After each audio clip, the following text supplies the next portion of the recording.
Yeah, so tell me what you got to tell me. Not much, really. Hey, you came up with this idea on about, let me just look at it on my Well, it was more of a pondering than anything. When I was out walking early the other morning, very early actually it was, in the okay. moonlight, and I was sort of thinking, I wonder if there's and I'm sure there is now, but just thinking like we were talking about immunity a lot, and then, there was lots of other stuff we were talking about within that sort of context, and I was just sort of thinking, well, I wonder if there's a common thread, because when we talk about businesses, for some reason, it sort of tends to be a bit compartmentalized. And I was just thinking, well, maybe we should just sort of sit back a little bit and just have a look at what's been going on. So I just put a few sort of notes down there just to try and capture the thought a little bit. So did you want me just to sort of briefly talk that through, or did you just want to? I think I'm just thinking, where does one start? Where when you're talking, it is there is, and with quantum physics now. I always think the creator is a good place to start. We shouldn't mislead each other with the immune system. well, no, but I say that in the sense that if you tried to, and as I put a note there, so like if you tried to get a hierarchy, if that's the right word, yeah, out of creation, the very first thing which is adjacent to creation is, and this is where words get in the way, but the word I've used is just bliss or blissfulness. And then the next level removed from that is awareness. Then the next level removed from that is energy, then the mind, then the body. So the body's a fair way down the hierarchy, but it's interesting now, because I mean, with lots of things that I've read and I guess experimented with, and even from a health and well-being perspective, like I've read stories where people, that they've, I don't know, drunk snake venom, and because their level of being was up at, at the bliss level, it had no impact on the body. That's probably a very clumsy example, but So I guess the proposition the proposition is that, as we've sort of talked about as being a priority, in a practical sense, if being a spiritual being, is an aspiration, not just because of the spiritual connotations around it, but also just while we're here, the physical connotations of it is true good health starts, beyond the body. And there's lots of things which happen as a consequence of us doing certain things. So if we have a high level of awareness, that changes our energy fields and it changes the way we think. And obviously it changes the way, our body operates. yeah. So All that's sort right. of like a very sort of high, yeah. Yeah. Okay. I understand where you're tackling it from. Um, okay. I think we'll mislead ourselves if we call our body a spiritual body. Okay. Um, our body. Our physical body. No, absolutely. Yeah. No, Yeah, yeah, yeah. So, absolutely. there's an element of spiritual in us, which is the soul, which is sitting perhaps at a different dimension to the third dimension that we in, or our bodies are in. And yes, I think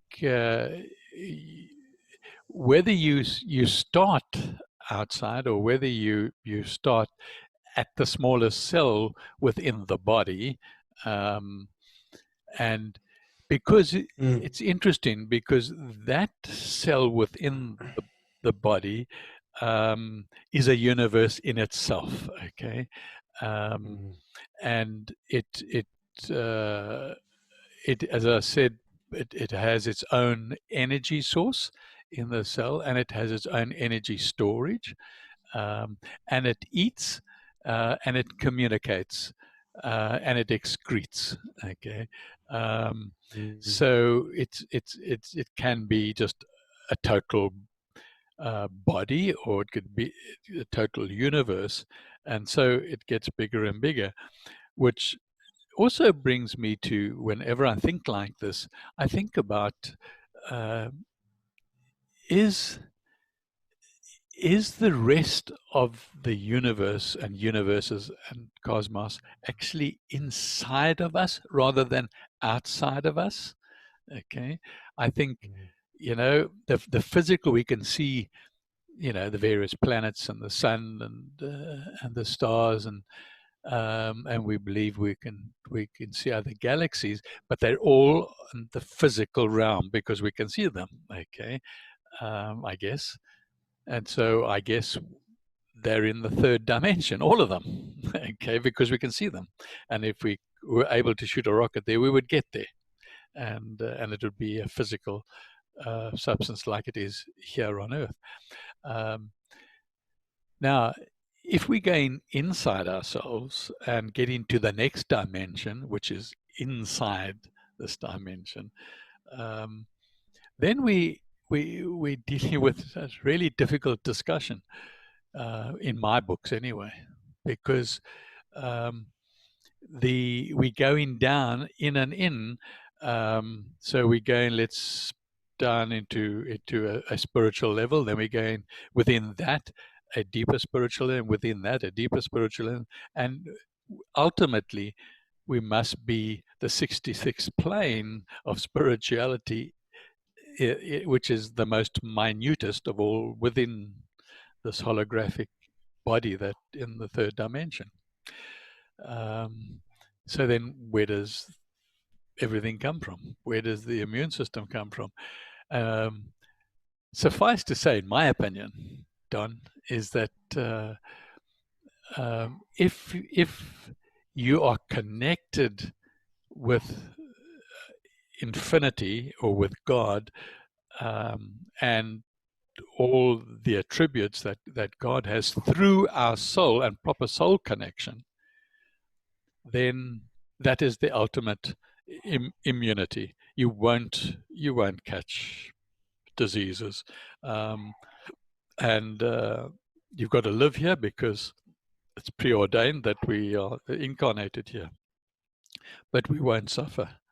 Okay, it's what I call heaven on earth in that ultimate situation, and that solves everything. It really, not only the immune system, but certainly we're still going to have the uh, the bad side of the ecosystem, let's say the planet's ecosystems, okay, which are going through its own evolution and ultimate destruction at some point, um, and doesn't have the option as to do anything other than follow a predetermined cycle that is influenced, well, predetermined is a harsh word, but certainly influenced by all sorts of interplanetary energies. So I agree with you. Your immunity is total union with your soul, which takes you to a heavenly plane while you're still on earth. And I think there's some tricky elements around that too, because I was reading there on Friday, like with the full moon on Friday, it was the anniversary of the Buddha's enlightenment. So that occurred on the full moon, which just happened on the Friday just past. Yeah, the anniversary of the Friday that just passed. But it's sort of interesting because if you read that story about his enlightenment, before he was became enlightened, he was on the verge of death. His body was racked with pain. Presumably he was sick, he was starving, he was on the verge of physical collapse. And the thing that moved him from that state through enlightenment and then beyond, then post-enlightenment, was the simple act of receiving, I guess.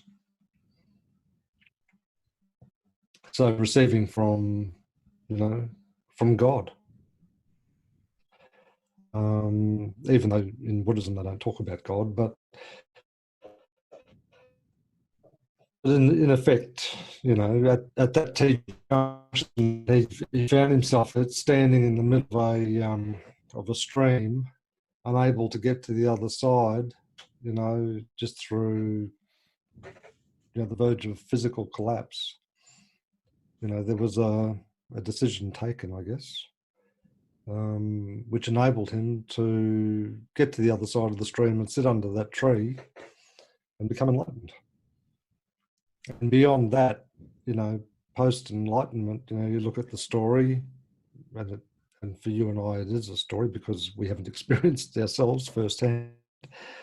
You look at it beyond the story, then basically, he had the power to regenerate his system, and then make decisions about, when he chose to leave the body and under what circumstances and all of those sorts of things, which is quite incredible when you think about it. But in terms of bringing the esoteric back to the concrete today, based on like our sort of agenda, like I've called the virus Peter because I think it's much more friendly than COVID-19. I think that's a very impersonal title to apply to it, so I've just decided to call it Peter. So when Peter came along, all of a sudden, lots of people started talking about their immune systems, and the other things I was sort of thinking is that, that the other things that people did when Peter came along is some people died, some people got sick, lots and lots of people got scared. Most of us were isolated in one form or another. Health as a topic became probably the number one conversation globally. There was lots of personal reflection going on with people because they were isolated, I guess. Immunity became a regular topic of conversation. People were feeling vulnerable. Some were feeling quite fragile. There were remarkable acts of compassion unfolding every day. Take that up to the next level. So from a community perspective, the community went, in effect, back to a sort of a village type mindset. Kind of had to, because it was there was no travel, you were confined to your home or to a very small geographic area. But there was still, because of the age in which we lived, there was still that connection across the planet. So we were able to see what was happening right across the globe, in different countries like in Italy where they were being devastated, or over in America where they were being devastated, and other countries were coping quite well. But also at the community level, we saw some conversations around changing priorities, changing views about the importance of roles that people play within the community. So all of a sudden, healthcare workers and carers, the perception of the value of the work that they were doing changed, there was a different mindset around that. And I think lots of priorities are changing now. I guess from an ecology perspective, obviously there was less pollution because, there was no one traveling and a lot of manufacturing and all those sorts of pollutants stopped. So we had a rest, the planet had a rest. It's interesting because the definition I was reading there of what's a healthy ecology or a healthy environment, naturally from a human perspective, it's one that supports human health, a healthy human. So presumably if aliens invaded the planet who breathed sulfur and they changed the environment to be a sulfurous atmosphere, that would be their definition of a healthy environment, presumably.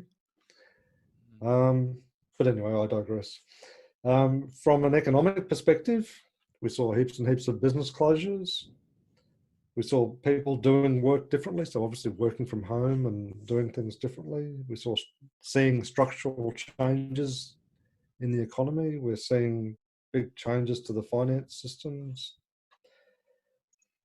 But at the same time, I think we're also seeing lots of new opportunities and what might come out of that, which is a little bit like where I guess see this conversation going. So when I sort of tried to sort of pull down and say, well, what are the common threads running through that? If we use the word healthy, say a healthy ecology supports healthy humans. Healthy community starts with healthy people. Businesses should serve humanity in a healthy way, not in a destructive way. Human health starts outside the body, and each of us are personally responsible for our own health. And why is that important? Well, before Peter came along, in my view, and I think maybe the view of others, but anyway, in my view, don't worry about others, we'd obviously strayed from the path of being healthy. And there's lots of reasons for that. You know, there's the black hats and their agenda. But I think what Peter has done is brought us to another T intersection. And so when we sort of, you know, already I'm sort of seeing, you know, as the restrictions are being relaxed a little bit, people talking about going back to what we had before. Well, is that really an option? You know, like the old normal, when I've sat and thought about it, you know, it wasn't normal, it was abnormal. There was nothing normal about what was happening before Peter arrived. You know, you and I have talked for ages about, you know, fake activity, you know, creating fake money, you know, all of this sort of everything about the society being just a little cog in a organization to create infinite growth and meeting budgets and creating wealth for the wealthy and all of those sorts of things. So what are the calls to action? Well, I sort of think that the calls to action is that this sort of frenetic activity that was going on, killing people and making them stressed and making them unhealthy and becoming slaves to pharmaceutical industries and a whole range of other industries. I think the idea of going back to that for an increasing number of people is not something that they are prepared to do or want to do. And therefore, I think it's starting to really, you know, raise this idea about, well, what do we need to do versus this fake, you know, consumerism and these big global industries sort of dictating to people, you know, what's supposedly important and what the priorities are. So the big pause I think that Peter has brought along is that we don't want the abnormal. We want a new normal, and the new normal, if it's grounded in health, and even if we ladder it back to a strong immune system and ladder that back to what constitutes that, it changes that landscape fairly dramatically. I think it also brings with it a whole new freedom, because we're not slaves then to, you know, corporates and the system. And I think it also requires a revolution in lifestyle. You know, we don't need to be working 80 hours a week generating wealth for people who have more wealth than they probably know that they've even got. What we need to do is bring that balance back. You know, we need to bring the balance back to say, well, what do we need to work to be sustainable? And it might only be like 15 hours a week, you know, to be sustainable with a long-term approach and a slowing of this frenetic activity. So it's going to be a big paradigm shift, you know, because lots of us were born into the system and have gone through education systems and careers and all sorts of stuff where that was the picture of what normal was. And I think what these last few months have shown, certainly shown me anyway, is there was nothing normal about it. It was completely abnormal. So what does that mean for young Michael and old Don? Well, I think there's huge opportunities in what the new normal might be. But where's it rooted, or where's it grounded in? You know, the new normal has to be grounded in the divine. It has to be. That's got to be the starting point, in my view. Because once you get that grounding right, it's like planting a garden. I spent a lovely morning out in the garden this morning, planting up some vegetables and things like that. You know, there's just back to the basics of, you know, preparing the garden. And if you do these things right, you know, if you follow the hierarchy that I've sort of suggested, if you follow the hierarchy that, you know, where does health come from? You know, well, it flows out into community, it flows out into the ecology, it flows out into organisations, provided you've got the grounding right, you know, which starts here. So that's what I've been thinking about, Mike. That's what I've been thinking about. Yeah, okay, that's very, very interesting. And thanks for sharing your thoughts. Did you watch that video that I sent you from Michael Tallinger Yeah, I yesterday? did. Yeah, the one. Yeah, I did. Yeah. Okay. Now, him and I go back many years, and we were working on this type of scenario probably more than 10 years ago. Okay, saying this is not the right scenario for the world. Where do we go from here? And we actually tried to practically put it into practice, okay, in a little town called what was it, uh, uh, Boer-open is an Afrikaans word, okay, or Boer-op or something like that.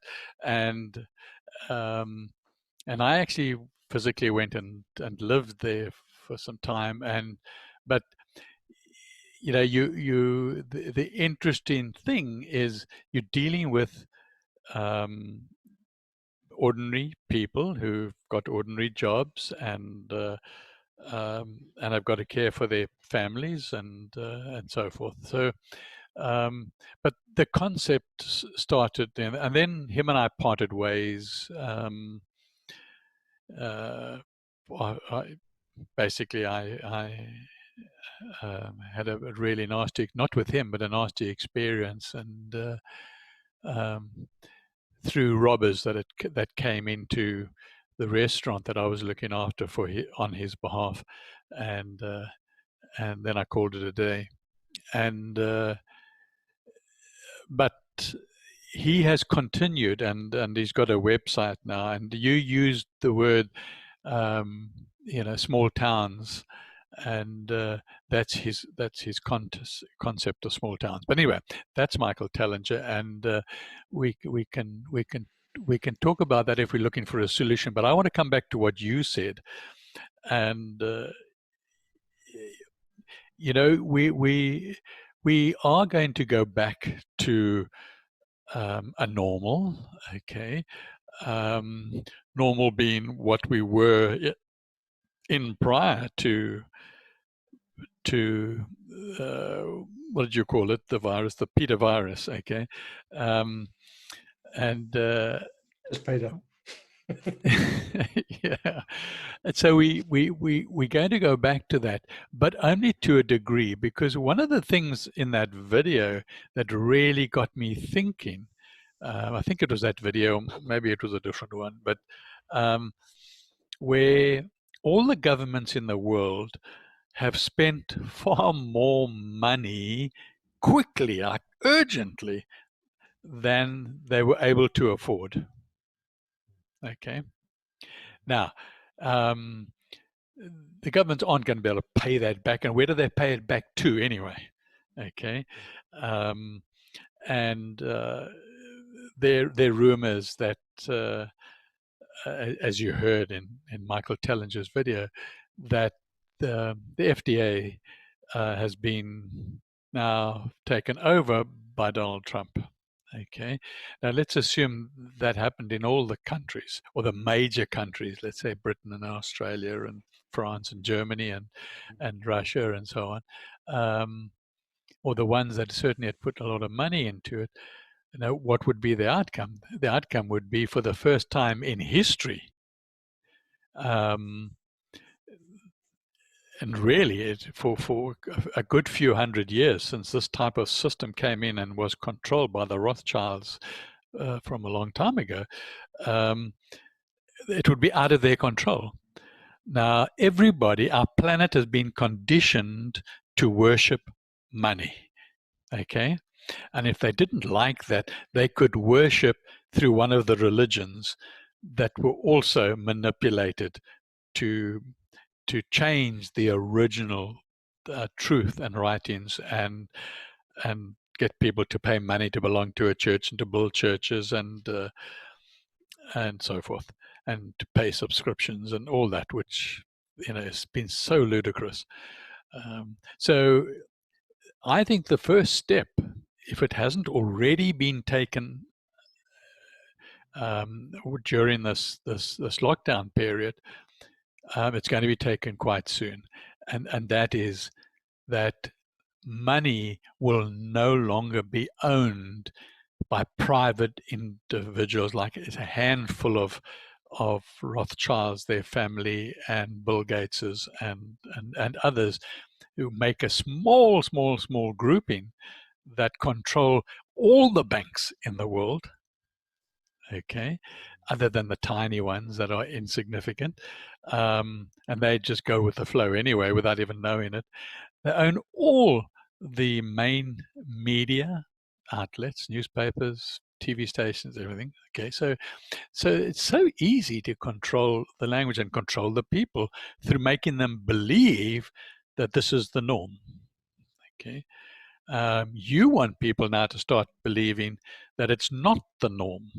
Okay, and I think to a large extent, President Donald Trump is doing this. Okay, he is certainly the strongest person out there that is making a really big challenge to bring awareness. That's your word again, to the people.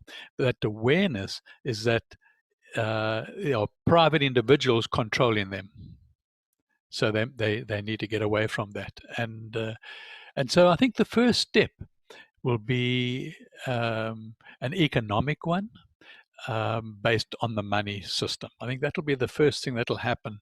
And whether it's a total economic collapse, or whether enough people get hold of their own federal system and take control of it as a government, and then just say, well, we don't pay back the money, and that will cause a collapse with values of everything, and everything will come down to a level.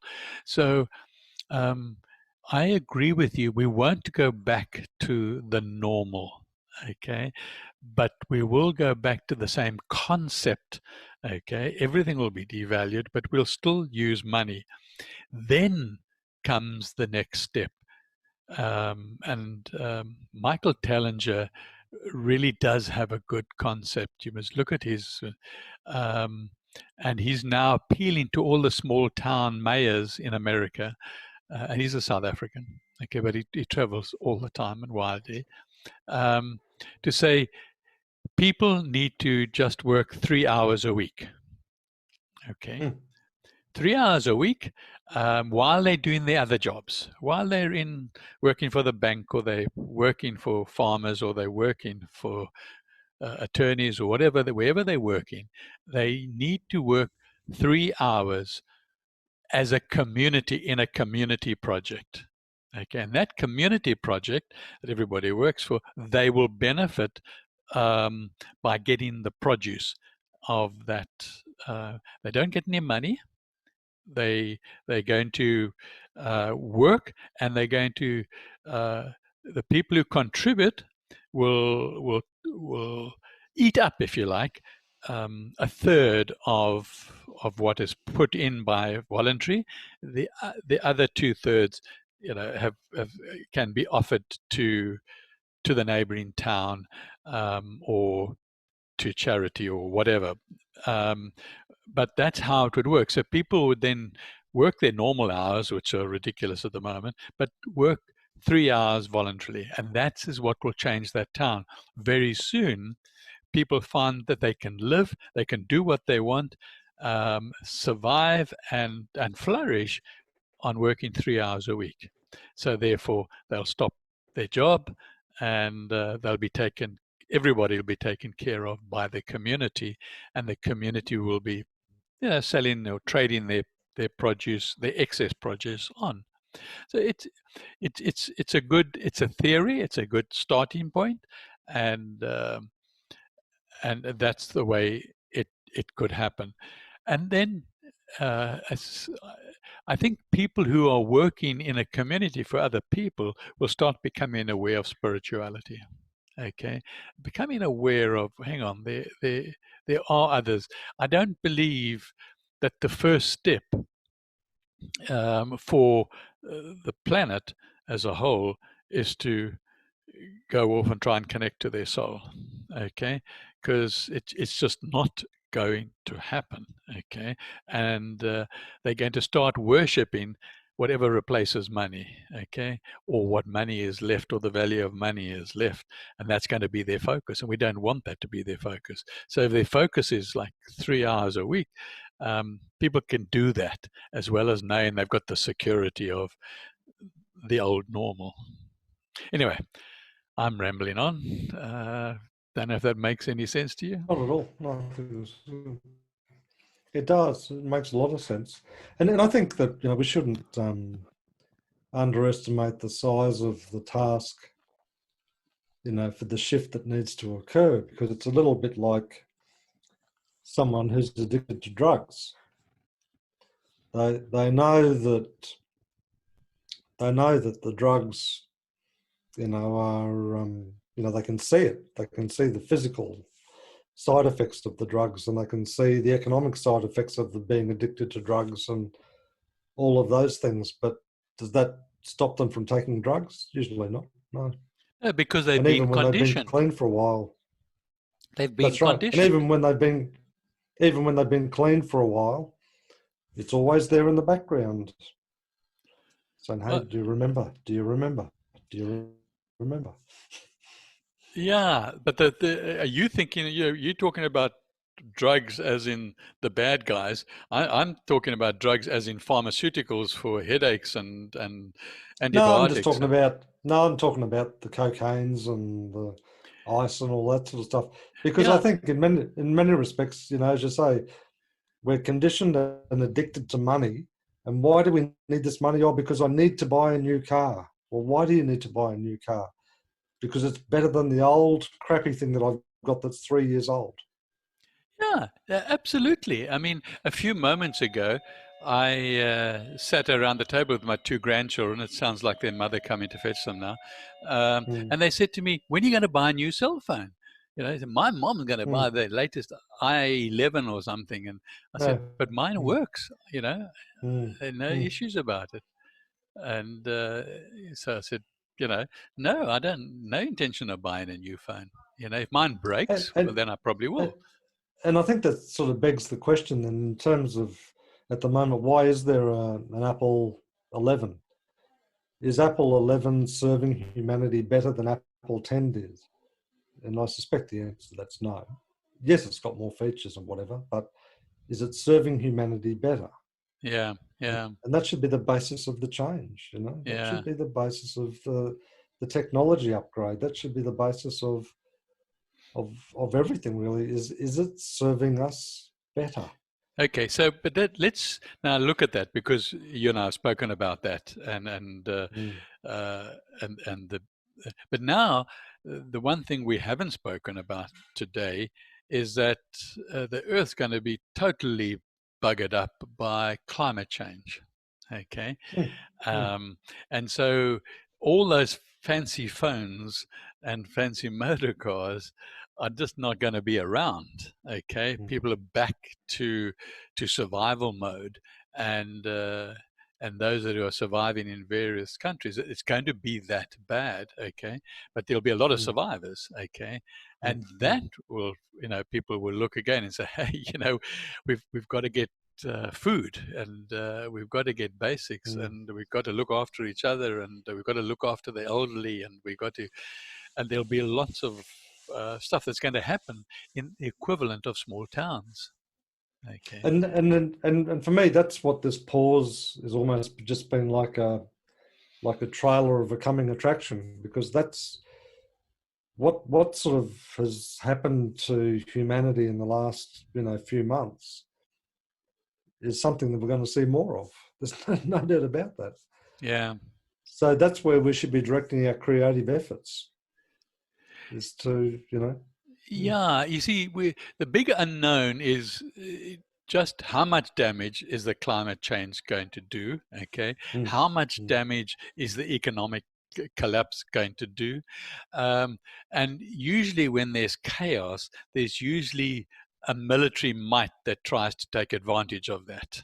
Okay. Well, you can see that already, can't you? You can see China out there, Yeah, yeah, rattling and their America. But let's assume they both get so damaged, from the climate change and from the economic collapse, that they are no longer powers. So maybe the powers are somewhere. Maybe the powers are come in from another dimension, and enslave us. Okay, and that could be a possibility. Definitely could be a possibility.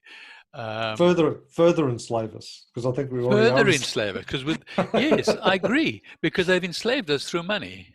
Okay, they've enslaved us through money, and through pharmaceuticals and drugs, and through the banks and through the media, that they own totally. consumerism, all of those things. Yeah. So there's been a message, and when the message first comes, we think that's ridiculous.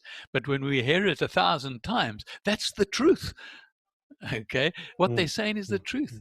They've so brainwashed us. Okay, so it's really not. There are a lot of things that have got to fall down and break down, and the first thing is money. Okay, definitely. And I think that's well on the way. I think that's well on the way, because I mean, I don't know about you, but my sense of it is, come August, September, I think the economies are going to fall off the edge of a cliff. I really do. Yeah, I wouldn't like to give it a time, but definitely, I think and I think somehow, this is how especially the Western countries have reacted to.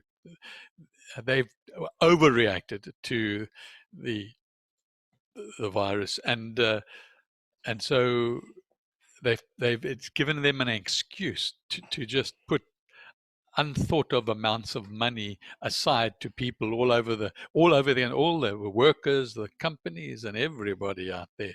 Okay, and I think that's Well, the start of the collapse.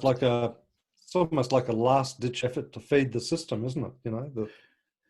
Yeah, well, I'm not sure the if it's. system is I'm not sure if it's a last ditch by the Illuminati or black hats to do that, or whether it is a strategy by the white hats, to actually, because they know there has to be a different system. Okay, there has to be a different system, and that's why I hope Donald Trump has taken over the FDA, because countries need control of their own money. As soon as they've got control of their own money, and then the countries agree what the value of their money is, through perhaps gold or something like that, or some other way, they come to some agreement that this is it. So they can't nobody in the future can ever print money. And then the money belongs to the people. It doesn't belong to private individuals. Okay, to the nation as a whole. So I think, when I think about it, and now when I'm talking about it, I'm actually quite joyful, because my thinking and discussions with you have helped me sort of come through and understand that the bigger picture is becoming clearer, even if it is a if or an or a not sure or maybe. um, I can see that there's going to be a move, and maybe it'll get through to 2024 or thereabouts, which is the next pre the end of the 12 years from 2012, and so I Mm. think that you and I need to say, well, okay, what do we want to make people aware of? What do we want to share? Um, and are we going to try and participate in the old monetary system, or are we going to try and maybe trade our wares for somebody else's wares, or you know, I think, and even if we just, like I did with Michael Tellinger 10 years ago, it like just start. And we started and it was ridiculous. Okay. I mean, there's no way that but at least it almost like, um, Moya of Logos talks about going somewhere and just being there and doing something. It like creates a mold, a spiritual mold. Okay, Mm. um, Mm. and that's very powerful for the future. It could be 100 years or whatever, but there's a spiritual mold there with the intent that does. So, so him and I went around and we did a few spiritual molds in different towns in South Africa. Um, so anyway, that I think that's happily. I think we're heading in the right direction, and I hope you're happy about it too. I am. I have the sense of sort of relief and peace and sort of joyfulness about, like there's the focus, like because like if you wind back, a week or 2 weeks, I think we were both experiencing a lot of frustration and depression and all sorts of stuff Yeah, yeah, yeah, yeah, about what we were perceiving. But as I've just sat there and reflected and walked early in the morning with the dog and looked at the moon and really thought about it. I mean, it just shows you, like how ridiculous a lot of this stuff is. we've got to contemplate. You see, we've got to research and we've got to contemplate. We've got to try and know as much Mm, of what is going on out there. It doesn't mm. matter whether it turns out to be the truth or doesn't turn out to be the truth. What is happening? What comes to us? What does the universe bring to us, as far as our research is concerned and our contemplation? I think Um, so, and I think the other key thing, though, in terms of the message that we communicate, it's almost like mm, encouraging people into the experience, because like if you have a delightful meal at a restaurant, mm, you don't sit there looking at the meal sort of saying, oh gee, I wonder how they cook this. You just enjoy the experience of eating it. right, right, okay, Unless you want to, unless your agenda is to go and open up a factory to manufacture this delightful meal, right, you don't need to understand it as right. such. So I think it's going to be an experiential thing, because the propaganda machine is just wound up a million miles an hour, and it's not something I want to fight. I Yeah, don't want to go out there. but you I need don't to want to go out there. but you need to have your own uh, listening devices out there, and and Oh, and then absolutely, yeah, and be aware. I think absolutely. don't cut But I think yourself off from what's going on. no, I'm not. But I think what I'm saying is, and I've said it in lots of videos before, I was like, don't take my word for it. Yeah. Go and experience it, Yes. because Yeah. when you experience it, you will see, the way forward. And Yeah. I think the one thing that this pause, or the virus, or Peter, or whatever we want to call it, is that it has actually burnt a few bridges down behind people. Mm. Whether they like it or not, there ain't no going back to what was there before, because it's changed. And whether Yeah. that means that from this point forward, cafes are only going to allow 10 people in there at a time, or 20 people. So even if that's the new reality, then from a business perspective, and this is where you and I have got particular talents, we can sit there and start to have conversations with these business owners and say, well, if this is your new operating environment, let's get creative about where's the demand and how do you meet that demand? And if meeting that demand means you can only have 10 people in here at a time, what does that mean for the other 50 out there on the footpath? How Mm, do you meet, you know, mm, how do you meet mm. that demand? And you and I are particularly good at having conversations with people and taking them through a process to let people tap into their own creativity to develop solutions around that. You know, Okay. that's a particular strength that you and I have quite advanced skills in. We don't go up to people and say, "Oh, this is how you do it." We sit people down and we have a conversation with them. We take them on a journey. We put them in their customer's shoes, and we get them to think creatively. There's a creative process, you know, that we come I out of like that. that. Yeah, I like that. I like that immensely. I think that Mm. is really great, and uh, almost have small workshops. Exactly, Yeah. exactly. You know, and you know, like the bigger picture that you and I are sort of are possessing is we know that there's this continuum from God Mm, through to wherever you want to take it. You know, whether it's about how I serve coffee, mm, they're not separate. It's all in the it's all in this one continuum. yeah. And Yeah. and that was sort of the point I was trying to make there a little bit earlier, is about, you know, when we were talking about our immune system, you know, where does it start? And that's a Mm, really fundamental question. We mm, don't actually have to go and discuss it at that level in the public as much. But when we're sitting down with whether it's a cafe, because there are certain businesses and industries now which are going to be incredibly affected by this going forward. So right. hospitality is one of Right. them. You know, sports will probably be another one. You know, the days of having, you know, 100,000 people in a stadium watching Australia beat South Africa at rugby is, you know, Yeah. those days are. Yeah. Escapism.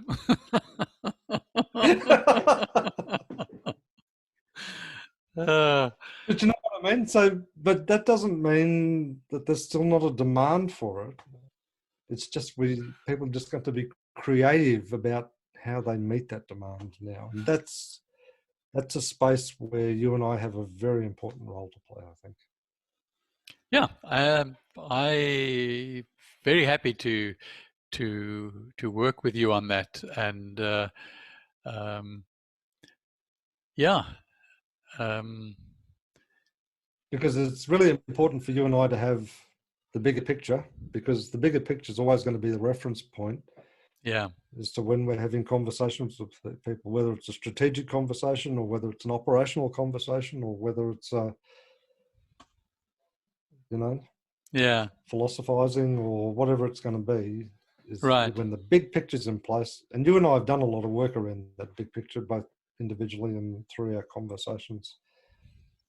But And let's we start know that building it. Let's start building it exactly out. it's time. Um, Yeah, it's time for action, because now is the time, because you know we're starting to slowly emerge, and unless there's a major reinfection, but I kind of think that as there's the reinfections occur, they'll probably contain them in yeah. geographic locations, you know. So, Yeah. Yeah. So but would you let's like to change the use? focus away from it. Would you like to use the Phoenix Rising website and YouTube as part of this, or do you see that as totally and only Mm, spirituality? mm.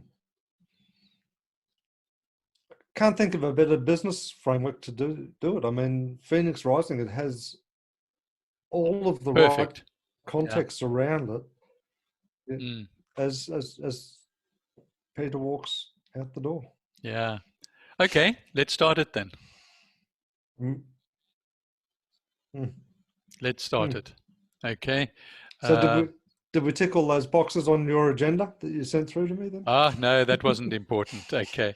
Um, but I think we have. I think you had some really deep thinking, and things were around your mind about the commonality and all the systems and things like that. And I think that's the broader picture. And I think we've ended now with business, and that's good.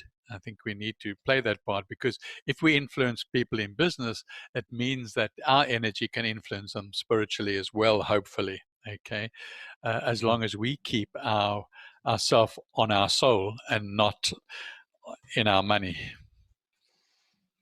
And it's a really, really important question, because I was just thinking there today about, like where I'm doing a bit of that work, with RACQ, and through this pandemic, they as an organisation, when I say they, the leadership of that organisation has said, we've been around this community for over 100 years, and we're here to serve you. We're here for you. We've got your back. What's their catchphrase? Something about you've got this, we've got you. So Okay. this is the sort of the mindset. But interestingly, though, organisationally, there are so many internal roadblocks for frontline staff to provide creative and engaging service to people in times of need, because of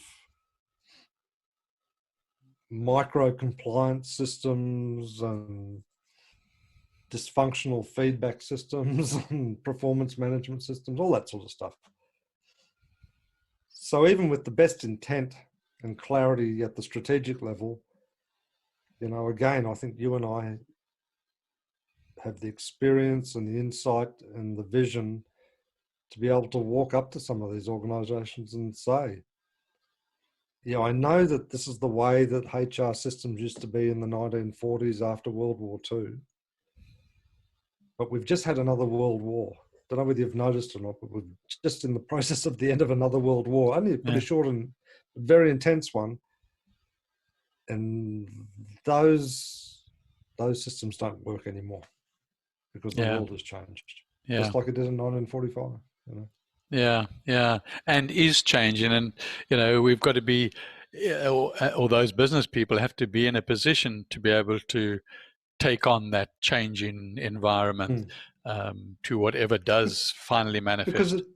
Because it's quite remarkable when you think about it, isn't it? Like when you think about, it took 5 or 6 years for World War II to devastate what it devastated. This war, if you want to call it that, occurred basically within the space of 4 months. Yeah. It probably created a similar level of devastation. So, yeah, it's interesting. So, it is interesting, and there's just so much that I want to know more about. But that's the inquisitive side of me coming out. But I think what you're talking about, the business side of it, we need to make a start and get on with it. Let me give it some thought. Let's put some stuff down in writing. The important thing out of today's conversation is I think that, I think we just need to sort of do exactly what you did some years ago over in that little township, is we just need to start. Just go and do it. Yeah, I agree. And then we learn as we go. Good. Yeah.